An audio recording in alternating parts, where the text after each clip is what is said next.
夏天炎热，吹空调、吹风扇，一不小心就感冒了，是要三分毒。尤其是小孩子，感冒了难受哭闹，大人心里也跟着着急。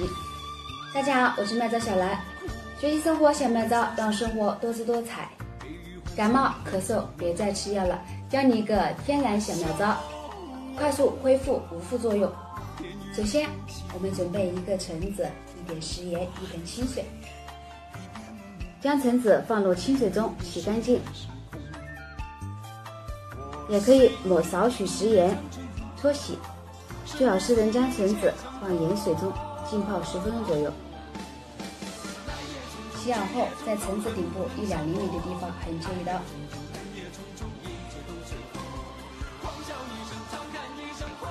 在果肉上撒入1小勺食盐，然后再用牙签戳一些小洞。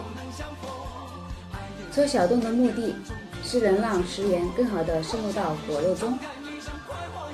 再将切下来的顶部盖上，静置半小时左右就行了。